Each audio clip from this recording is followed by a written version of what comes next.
Hello dear students, welcome back to your own YouTube channel mission to.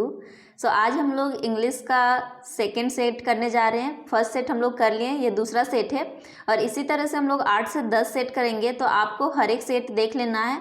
ऐसा होगा कि आप अगर ग्रामर का कर रहे हैं या फिर कोई भी बुक का क्वेश्चन आंसर कर रहे हैं तो इतना सारा सेट करने के बाद बहुत सारा क्वेश्चन आपके दिमाग में बैठ जाएगा। तो मे बी अगर ऐसा क्वेश्चन आता है तो आपका आंसर याद रहेगा आपके दिमाग में, तो आप उसको ईजिली कर सकते हैं। तो बिना किसी देरी का चलिए स्टार्ट करते हैं। और आपको क्या करना है, बस पेशेंस के साथ इस वीडियो को पूरा देखना है और समझने का पूरा कोशिश करना है, क्योंकि हम बहुत ही इजी वे में समझाने वाले, तो आपको बहुत ज़्यादा जोर भी नहीं लगाना, बस आपको पेशेंस के साथ देखना, ठीक है। तो let's start without any further delay. तो पहले हमारा जनरल इंस्ट्रक्शन देख लेते हैं। आपका क्या है कि टोटल 40 नंबर का रहेगा और हर एक क्वेश्चन 1 नंबर का रहेगा। हर एक क्वेश्चन 1 नंबर का रहेगा। उसमें आपका ऑप्शन दिया रहेगा। Students are expected to select the most appropriate answer. जो सबसे सही आंसर रहेगा उसको आपको सेलेक्ट करना है। All the questions are compulsory. सब क्वेश्चन कंपलसरी है। No marks will be deducted for wrong answer. और रॉन्ग आंसर के लिए आपका नंबर नहीं कटेगा। और एग्जाम आपका 1.5 घंटे का होगा। तो चलिए स्टार्ट करते हैं अब पैसेज से। फर्स्ट हमारा पैसेज ही रहता है। आपके एग्जाम में भी इसी तरीके का आएगा। कोई भी पैसेज दिया रहेगा, आपको पैसेज को अच्छे से पढ़ना है और पैसेज को पढ़ने के बाद जो भी क्वेश्चन दिया वो पैसेज से ही रहेगा। तो बस पैसेज को इतना अच्छे से पढ़ना है कि आपका आंसर आराम से बन जाएगा। तो चलिए देखते हैं कैसे पैसेज को पढ़ना है। The Ganga river is a sacred body of water to Hindus. बोल रहा है कि जो गंगा नदी है वो पवित्र स्रोत है पानी का हिंदुओं के लिए। It is the largest river in India with a profound religious significance. बोल रहा है it is the largest river in India. India में ये सबसे बड़ी नदी है with a profound religious significance. इसके साथ ही इसका बहुत ही गहरा धार्मिक महत्व है। रिलीजियस सिग्निफिकेंस है और बहुत गहरा रिलीजियस सिग्निफिकेंस है, मतलब बहुत ही गहरा धार्मिक महत्व है इस नदी का। This river is also known as Jahnavi, Ganga, Sapteshwari, Bhagirathi, Alaknanda, Vishnupadi. बोल रहा है कि इस रिवर को और भी अन्य नामों से जानते हैं। उसमें से जाह्नवी है, गंगे है, सप्तेश्वरी है, भागीरथी, अलकनंदा है, विष्णुपदी है, ठीक है। The river Ganga is worshipped as mother Ganga. अब देखिए जो गंगा नदी है उसको हम लोग माँ गंगा के रूप में पूजा करते हैं। वर्शिप का मतलब होता है पूजा करना। एट इलाहाबाद, इलाहाबाद में क्या होता है, the Yamuna and Saraswati join seat. Allahabad के पास क्या होता है, यमुना नदी और सरस्वती नदी गंगा नदी को ज्वाइन करती है। And the meeting place is known as Triveni और संगम। और जहाँ पे ये तीनों नदी मिलती है वो उस जगह को त्रिवेणी या संगम कहते हैं। After flowing through Bihar and Bengal it flows into the Bay of Bengal. देखिए बिहार और बंगाल से होते होते ये कहाँ गिरती है, बे ऑफ बंगाल में जाके गिर जाती है। As the river provides water to 40% of India's population, the Ganga is considered a lifeline of India। देखिए जैसा कि ये नदी हम लोग को क्या 40%, मतलब जितना भी पॉपुलेशन है इंडिया का उसमें से 40% लोगों को पानी मिलता है गंगा नदी से। इसीलिए इस नदी को क्या माना जाता है, लाइफलाइन ऑफ इंडिया, मतलब कि भारत का जीवन रेखा माना जाता है इस नदी को। It is also a source of irrigation for a wide variety of crops. अब देखिए ये सिंचाई का भी स्रोत है। इरीगेशन का मतलब सिंचाई होता है। It is also a source of irrigation, सिंचाई का स्रोत है। For a wide variety of crops, बहुत तरह के फसलों का सिंचाई का स्रोत है ये। The Ganges basins has fertile soil that largely influences the agriculture economics of India and its neighbouring country Bangladesh. बोल रहा है कि the Ganga's basin has fertile soil. इसका जो बेसिन है वहाँ पे बहुत ही उपजाऊ मिट्टी पाई जाती है। That largely influences the agriculture economies of India. जो हमारे भारत का जो इकोनॉमीज है, कृषि का जो इकोनॉमी है, मतलब जितना कृषि से पैसा आता है उसको बहुत ही ज़्यादा इन्फ्लुएंस करती है, मतलब बहुत ज़्यादा प्रभाव पड़ता है इस फर्टाइल सोयल से। क्योंकि सोयल अच्छा रहेगा, उपजाऊ रहेगा तो अच्छा उपज होगा तो पैसा अच्छा आएगा। तो इसलिए बहुत ज़्यादा इन्फ्लुएंस पड़ता है गंगा बेसिन का, क्योंकि यहाँ पे फर्टाइल सोयल पाया जाता है। And its neighbouring country Bangladesh, और बांग्लादेश को भी फायदा हो जाता है। River Ganga also supports fishing industries. अब देखिए गंगा नदी पे हम लोग फिशिंग भी करते हैं, मतलब मछली डाल के फिर मछली पालन किया जाता है। तो फिशिंग इंडस्ट्री को भी ये गंगा नदी सपोर्ट करती है। अब देखिए क्वेश्चन हमारा क्या है, क्वेश्चन आपको पढ़ना है और आंसर देना है। This passage is about. अब ये पैसेज किसके बारे है, पूछ रहा है कि दिस पैसेज इज अबाउट, तो किसके बारे, गंगा रिवर के बारे। तो गंगा रिवर हो जाएगा हमारा, सेकेंड वाला आंसर हो जाएगा। नेक्स्ट क्वेश्चन है the river Ganga is also known as. अब रिवर गंगा को क्या क्या नाम से जाना जाता है? भागीरथी नाम से भी जाना जाता है, अलकनंदा के नाम से भी जाना जाता है, साथ में जानवी नाम से भी जाना जाता है। तो हमारा क्या हो जाएगा? ऑल ऑफ दी एबव हो जाएगा, डी नंबर हो जाएगा। The river Ganga is worshipped as. River Ganga को किस रूप में पूजा जाता है? तो मदर गंगा के रूप में, गंगा माँ के रूप में पूजा जाता है। How river Ganga is useful for the Indians. अब पूछ रहा है कि रिवर गंगा जो है, गंगा नदी कैसे यूजफुल है भारतीयों के लिए? तो ये क्या करती है? इट प्रोवाइड्स वाटर, वाटर तो देती है, 40% पॉपुलेशन को वाटर मिलता है गंगा नदी से। It is a source of irrigation, साथ में ये सिंचाई का स्रोत भी है। इट सपोर्ट फिशिंग इंडस्ट्रीज, और ये मछली पालन को भी सपोर्ट करती है। तो यहाँ पे हमारा क्या हो जाएगा answer? All of the above. Next question है the fertile soil of the Ganga basin support the agriculture economies of. कौन कौन से देश के एग्रीकल्चर इकोनॉमी को सपोर्ट करता है फर्टाइल सोइल गंगा बेसिन का? India and Bangladesh. तो आंसर हमारा ए हो जाएगा। नेक्स्ट है the synonym of the world Holi. Holi का मतलब होता है पवित्र।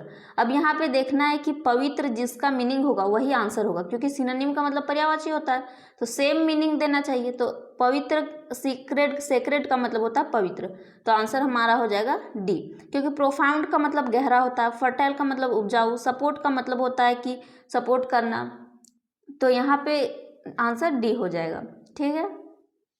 नेक्स्ट है the Ganga river is a source of irrigation, the preposition in the given sentence. अब देखिए यहाँ एक सेंटेंस दिया हुआ है, अब इसमें एक प्रीपोजिशन है, उसको छाटना है। तो प्रीपोजिशन देखिए शुरू में जो रहता है वो हमारा सब्जेक्ट रहता है, तो द गंगा रिवर यहाँ पे सब्जेक्ट है हमारा।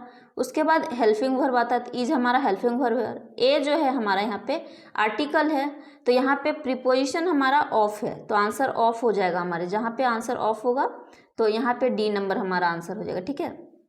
नेक्स्ट है the antonym of the world smallest is. अब देखिए स्मॉलेस्ट का बिलोम शब्द बताना, स्मॉलेस्ट का मतलब होता है सबसे छोटा, तो सबसे छोटा का बिलोम क्या हो जाएगा? सबसे बड़ा।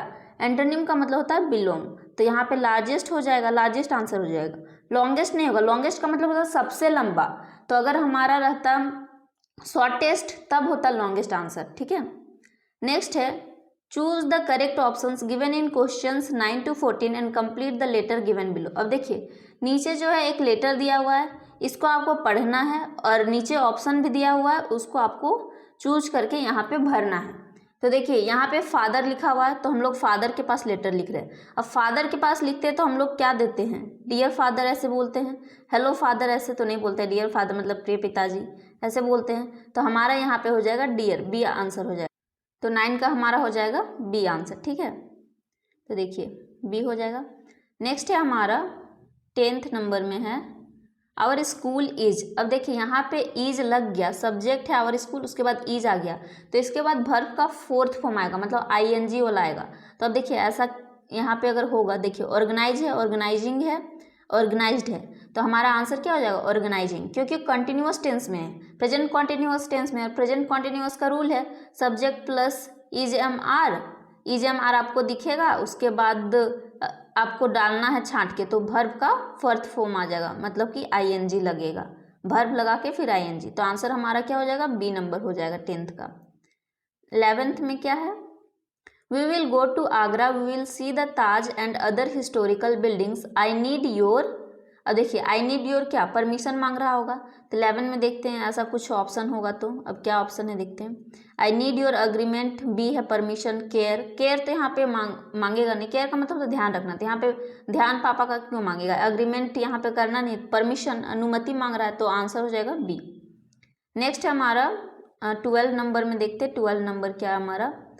प्लीज सेंड मी रेस इतना। अब पैसा मांग रहा है तो सेंड ऐसा कुछ होगा, सेंड।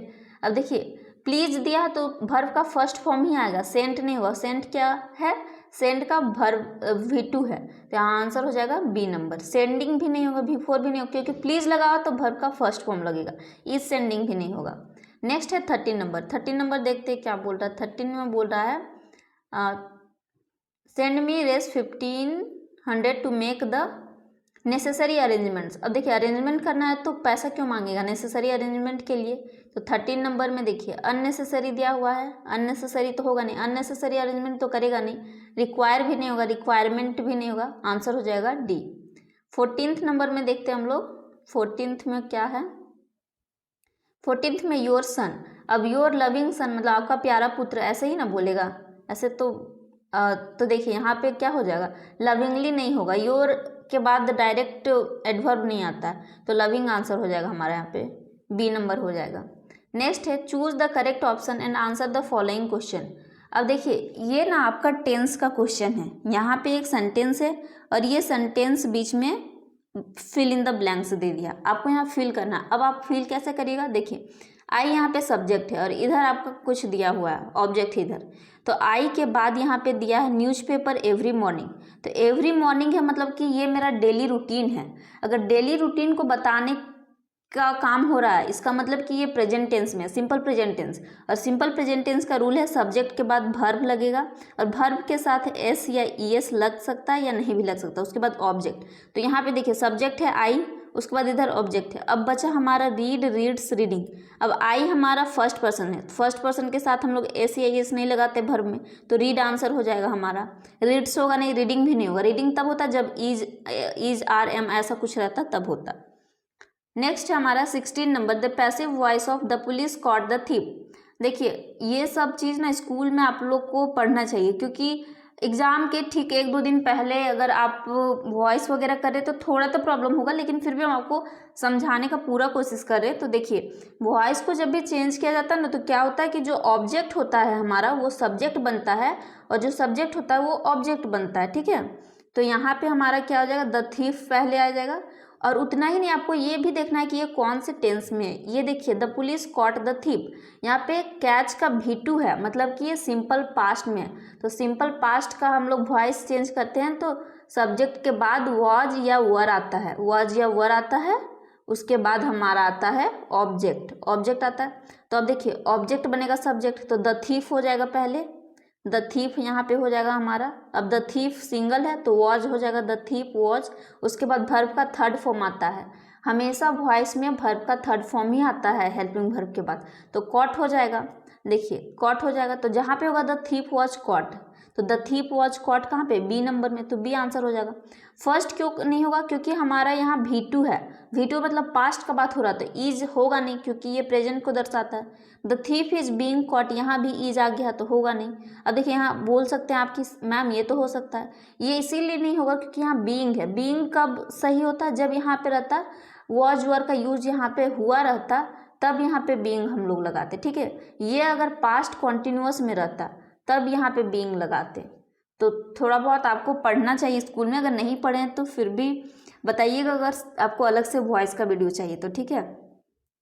नेक्स्ट है 17 नंबर, देखिए आर्टिकल से भी क्वेश्चन आया। तो आर्टिकल का हम लोग तो जानते हैं कि अगर वॉवेल लेटर हो ए, ई, आई, ओ और यू से अगर स्टार्ट हो रहा हमारा वर्ड, तो उसके पहले एन का यूज करते, एन का यूज करते। इतना ही नहीं, अगर उच्चारण में भी आपको आ वाला साउंड आ रहा है, एप्पल एप्पल बोलते हैं तो ए का साउंड आता है, तो इसका मतलब कि इसके पहले एन का यूज होगा, ए एन। और अगर क ख वाला साउंड आता तो ए का यूज होता, ठीक है। कॉन्सोनेंट वाला साउंड आता तो ए का यूज होता, तो यहाँ पे एन एप्पल हो जाएगा। An apple a day keeps the doctor away. Next है हमारा 18 नंबर, देखिए 18 में क्या बोल रहा है, एवरीवन एट द फेयर। अब देखिए एवरीवन हमारा क्या है ना, एवरीवन के साथ हमेशा हमारा इज एम आर लगता है, और मतलब प्रेजेंट में हो तो इज लगता है, एम आर नहीं लगता है, एवरीवन के साथ इज ही लगता है। और अगर पास्ट का सेंस दे रहा हो तो वॉज लगेगा। तो यहाँ पे देखिए क्या बोला, everyone at the fair was looking for missing boy. ये मेला का बात हो रहा, मतलब कि पास्ट का बात हो रहा, तो यहाँ पे इज तो होगा नहीं, तो बचा क्या वॉज, तो वॉज आंसर हो जाएगा हमारे यहाँ पे, ठीक है। नेक्स्ट है हमारा 19 number, it is very dangerous to enter. अब देखिए इंटर के साथ यहाँ पे हमारा इनटू लगता है, यूँ तो ऐसे बोले तो इंटर के साथ प्रीपोजिशन नहीं लगता, लेकिन यहाँ पे इनटू लगेगा। अगर प्रीपोजिशन में इनटू नहीं रहता तो नहीं लगता। सेंस पे भी डिपेंड करता है कभी कभी कि सेंस क्या दे रहा है, तो यहाँ पे कैंप में घुसने का सेंस दे रहा है तो इसलिए इनटू यहाँ पे लग जाएगा। नेक्स्ट हमारा द मैन ड्रॉप्ड मी, अब यहाँ पे ऑफ लग जाएगा। ये सब थोड़ा, तो आंसर यहाँ पे सी हो जाएगा।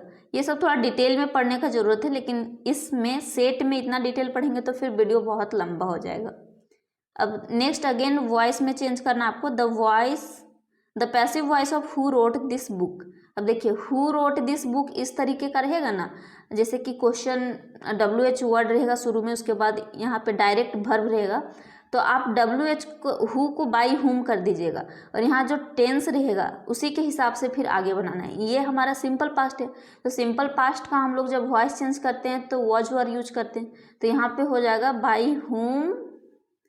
बाई हुम ऑब्जेक्ट सब्जेक्ट बन जाएगा, दिस बुक वॉज रिटन, तो by whom this book was written, by whom was this book written होगा क्योंकि ये क्वेश्चन है ना, तो पहले वॉज आ जाएगा, by whom was this book written, तो आंसर हमारा हो जाएगा डी नंबर, ठीक है, डी हो जाएगा। नेक्स्ट है बेबीज। अब देखिए ये प्लूरल है तो बेबी के साथ यहाँ पे क्राई हो जाएगा, babies cry when they are hungry, बच्चे रोते हैं जब वे भूखे हैं। अब नीचे देखिए ये आपका पोएम है, आपके बुक से ही पोएम का थोड़ा सा पार्ट दिया हुआ है, इसको पढ़ के समझना है कि ये कौन से पोएम से है, तो ये कौन से पोएम से है आप पढ़ के देखिए। एंड बीइंग फेंट विथ फास्टिंग, फास्टिंग कर करके वो मूर्छित हो जा रही थी। For the day was almost done, और डे पूरा कंप्लीट हो गया था, दिन पूरा ख़त्म हो गया था। ही आस्क्ड हर, उसने उससे पूछा, from her a store of cakes to give him a single one, उसको केक का छोटा सा टुकड़ा उसको देने के लिए बोल रहा है। ऐसा वाला सेंस कहाँ पे था, तो ऐसा वाला हमारा था legend of the Northland. Legend of the Northland जो पोएम है आप अगर उसको पढ़ेंगे तो उसमें ये चीज़ बोला गया है, तो आंसर हमारा बी हो जाएगा। नेक्स्ट है, और इसको लिखा किसके द्वारा गया है इस पोएम को, तो फीव कैरी के द्वारा, आंसर यहाँ पे ए हो जाएगा। अब to whom does her refer to in the third line, third line में जो हर वर्ड है वो किसको रेफर कर रहा है, तो एक बूढ़ी औरत को। नेक्स्ट क्वेश्चन हमारा है, choose the correct option and answer the following questions. अब यहाँ पे ये बुक का क्वेश्चन है, मतलब अगर आप कहानी अगर अच्छे से पढ़े होंगे तो इसको इजीली कर सकते हैं। तो चलिए देखते हैं। द मैकेनिकल टीचर गेव मार्गी द टेस्ट आफ्टर टेस्ट इन, जो मैकेनिकल टीचर थे मार्गी का, वो टेस्ट के बाद टेस्ट दिए जा रहे थे, तो कौन सा सब्जेक्ट का टेस्ट के बाद टेस्ट दिए जा रहे थे, तो कौन सा सब्जेक्ट में दे रहे थे, वो ज्योग्राफी में दे रहे थे, ठीक है, तो यहाँ पे हमारा हो जाएगा ज्योग्राफी, यहाँ पे ज्योग्राफी हो जाएगा। नेक्स्ट है हमारा नेक्स्ट है, who had learn to open the mind and body to sounds and vibration, कौन अपने माइंड को मतलब और बॉडी को साउंड और वाइब्रेशन को सुनने के लिए ओपन कर दी थी, कौन थी ऐसा, एवलिन ग्लेनी, क्योंकि वो देख नहीं पा रही थी तो वो समझ जाती थी माइंड से ही, बॉडी से वो वाइब्रेशन को साउंड को समझ जाती थी, तो आंसर हो जाएगा एवलिन ग्लेनी। नेक्स्ट है हमारा, the musical instrument which the emperor Aurangzeb band was, कौन सा म्यूजिकल इंस्ट्रूमेंट है जिसको औरंगजेब ने बंद करवा दिया था, तो पूंगी था, पूंगी को औरंगजेब ने बंद करवा दिया था, तो आंसर हमारा हो जाएगा ए। नेक्स्ट है, during the second world war of which thing a sudden demand erupted in the market, erupted का मतलब होता है बढ़ जाना, किसका डिमांड जो है बढ़ गया था मार्केट में सेकेंड वर्ल्ड वॉर के दौरान, तो हमारा हो जाएगा टेमेरिन सीड्स, टेमेरिन सीड्स जो था उसका मांग जो है बढ़ गया था। नेक्स्ट है, the new teacher could not stomach a Hindu priest son sitting with a Muslim boy, बोला कि जो नया टीचर थे वो कुड नॉट स्टमक, ये एक फ्रेज है, इसका मतलब होता है कि टॉलरेट नहीं कर पाए, जो हिंदू प्रीस्ट का मतलब हिंदू पुजारी का जो बेटा था वो मुस्लिम लड़का के बगल में बैठा था, तो ये चीज़ जो है नए टीचर से डाइजेस्ट नहीं हो पाया, वो इसको टॉलरेट नहीं कर पाए, तो यहाँ पे पूछ रहा है कि इस फ्रेज का मतलब क्या, कुड नॉट स्टमक का मतलब होता है कि वो टॉलरेट नहीं कर पाए, तो यहाँ पे आंसर हो जाएगा कुड नॉट टॉलरेट, मतलब उनसे देखा नहीं जा रहा था, उनसे डाइजेस्ट नहीं हो रहा था कि वो कैसे यहाँ पे बैठ गया, इस तरीके का। The road not taken is compose by, the road not taken कौन लिखा है, तो यहाँ पे आंसर हो जाएगा रॉबर्ट फ्रोस्ट, क्योंकि ये पोएम जो है इन्हीं के द्वारा लिखा गया है। नेक्स्ट है, the only women in the world who had scaled mount Everest twice, दुनिया की पहली महिला जो माउंट एवरेस्ट 2 बार फतह की है, तो कौन थी वो, संतोष यादव। नेक्स्ट है हमारा, रसूल बख्श खान वॉज बिस्मिल्लाह खान, रसूल बख्श खान बिस्मिल्लाह खान के कौन थे, तो ग्रैंडफादर थे। नेक्स्ट है, the child went to a fair with his child, बच्चा जो है मेला गया था किसके साथ, पेरेंट्स के साथ। फ्रॉम हुम हैड द ग्रैंडफादर बॉट टोटो, टोटो को किससे खरीद के लाए थे ग्रैंडफादर, तो टोंगा ड्राइवर से लाए थे खरीद के। नेक्स्ट है, who could weave endless stories and anecdotes, कौन मतलब बहुत सारे स्टोरी और एनेक्डोट्स को बना सकता है, तो ईश्वरन, इसका आंसर हो जाएगा ईश्वरन, तो यहाँ पे हो जाएगा ईश्वरन। नेक्स्ट है both the king and the ministers in the kingdom of fools were. अब देखिए जो किंगडम ऑफ फूल्स, मूर्खों के साम्राज्य में किंग और मिनिस्टर क्या था, वो दोनों भी तो मूर्ख ही होंगे ना, मूर्खों का साम्राज्य है तो वाइस तो होगा नहीं, बुद्धिमान तो होंगे नहीं, इडियट्स होंगे, तो मूर्ख हमारा आंसर हो जाएगा, आंसर हमारा ए हो जाएगा। क्लेवर का मतलब ये था चतुर, चतुर तो होंगे नहीं, फेथफुल वफादार भी नहीं थे, वो लोग बेवकूफ़ थे, मूर्ख थे। The statues of the happy Prince was covered with, happy Prince का जो स्टेचू था वो किससे कवर्ड था, गोल्ड से था, ठीक है, तो आंसर ए हो जाएगा। नेक्स्ट है व्हाट वाज बेयरमैन्स ड्रीम, बेयरमैन का क्या ड्रीम था, तो मास्टरपीस को पेंट करना, एक मास्टरपीस वो पेंट करना चाहते थे। नेक्स्ट है और लास्ट क्वेश्चन है ये हमारा, the pome written by Robert frost, Robert frost के द्वारा कौन सा पोम लिखा गया, यही क्वेश्चन अभी ऊपर में भी था, तो कौन सा पोम लिखा गया, द रोड नॉट टेकन, ये आंसर हो जाएगा। तो आई होप कि आपको समझ में आया होगा, और अगर ग्रामर में कोई प्रॉब्लम है तो आप कमेंट में बता सकते हो, उसके लिए हम सेपरेट वीडियो बना देंगे, ठीक है। बाकी कहानी जो था, मतलब कहानी से जो क्वेश्चन पूछा गया वो इजी है, आप कहानी का समरी देख लीजिएगा, उससे आप सारा क्वेश्चन सॉल्व कर सकते हैं। तो आज के लिए इतना ही, bye, I hope you understood it, so thank you so much.